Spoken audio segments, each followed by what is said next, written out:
How do you see it? I would say that the good news for Republicans in North Carolina all around, Republicans should win.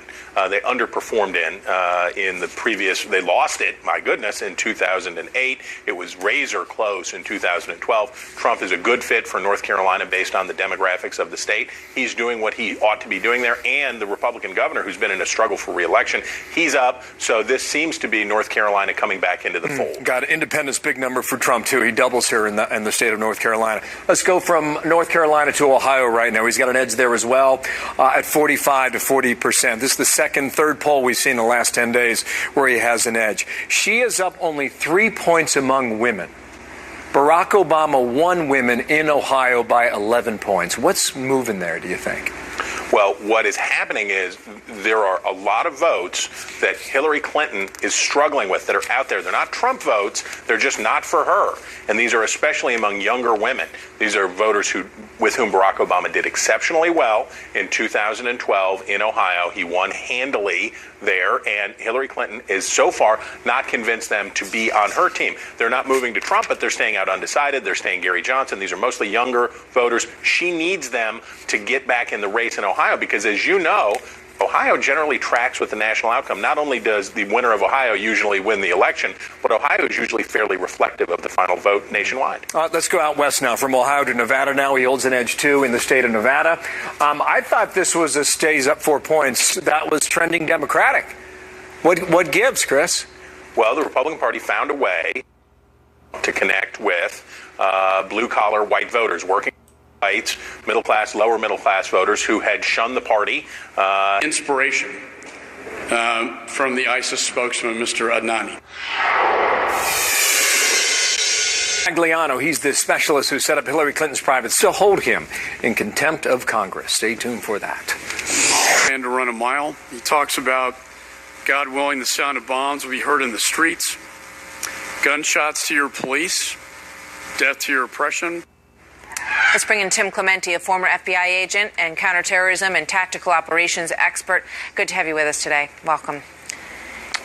Thanks, Martha. So talk to me a little bit about this picture of these two men. I mean, what possible reason would they have had to go up to this suitcase, open it up, take the pressure cooker out, walk away with the suitcase? I can't think of any reason, and it's me that they're not just individuals that were passing by and needed to put their clothes in something. Yeah. People that would have contributed to the explosive device in some way, and maybe there were other implements inside that suitcase that they took away for him, clearing the scene of what would have been valuable information for the law enforcement. Is there any way, if it was in good shape or maybe... In the terrorist mindset, thankfully, as you just said, it wasn't affected, especially the Elizabeth, New Jersey device that didn't harm anyone.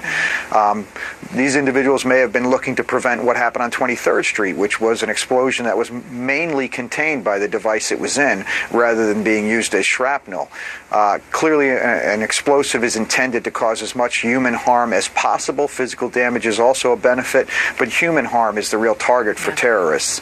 And these individuals may have been trying to place it in a better position, and by doing so, they may have actually disabled the device and rendered it ineffective. Yeah. So the FBI obviously wants to catch these people before these things happen.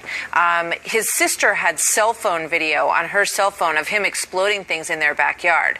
He had been to Quetta. He had traveled to places that are suspicious. He had been online looking for things. They had talked to him. His father had said, I think my son is a terrorist.